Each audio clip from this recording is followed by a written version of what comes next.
শুটকি মাছ এমন একটা খাবার যে পছন্দ করেন সে কিন্তু মাছগুলো দেখলেই তার মন চায় খেতে, আর যে পছন্দ করেন না তার কিন্তু এই মাছগুলো দেখলেই সে নাক সিটকায়। আমি কিন্তু সত্য কথা বলে দিলাম, যে যাই বলেন না কেন, তবে আমি কিন্তু এই শুটকি মাছ তেমন পছন্দ করি না, তবে এই লইটা শুটকিটা মাঝে মধ্যে আর কি খাই।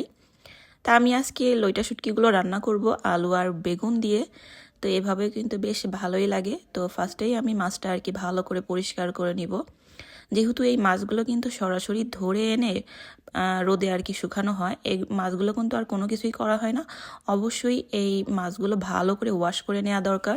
পেটের মধ্যে ময়লা থাকে বা শরীরের সঙ্গে আঁশ লেগে থাকে।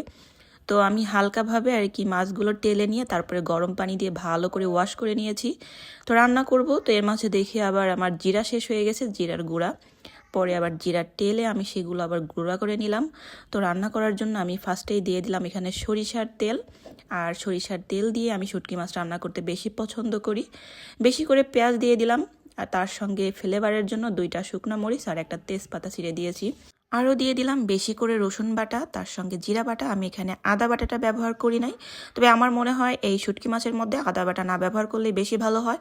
তার সঙ্গে আদার্স আরও মশলা দিয়ে দিয়েছি, লাল মরিচের গুঁড়া, হলুদের গুঁড়া, ধনিয়ার গুঁড়া, স্বাদ মতো লবণ দিয়ে কষিয়ে নেওয়ার পরে পরিষ্কার করা মাছগুলো দিয়ে দিলাম। তো মাছটা হালকা করে নেড়ে এখন দিয়ে দিলাম বেশি করে টমেটো। আর এই শুটকি মাছের মধ্যে কিন্তু এই টমেটো দেওয়ার কারণে বেশিই মজা হয়।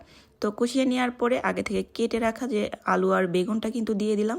তো কষিয়ে নিচ্ছিলাম হালকা করে পানি দিয়ে, আমি ঢাকনা দিয়ে ঢেকে রেখে দিয়েছিলাম। তারপরে দিয়ে দিয়েছি আমি ঝোলটা ফুটে আসার পরে একদম শেষ পর্যায়ে দিয়ে দিলাম বেশি করে ধনিয়া পাতা। খেতে কিন্তু খুবই মজা হয়েছিল।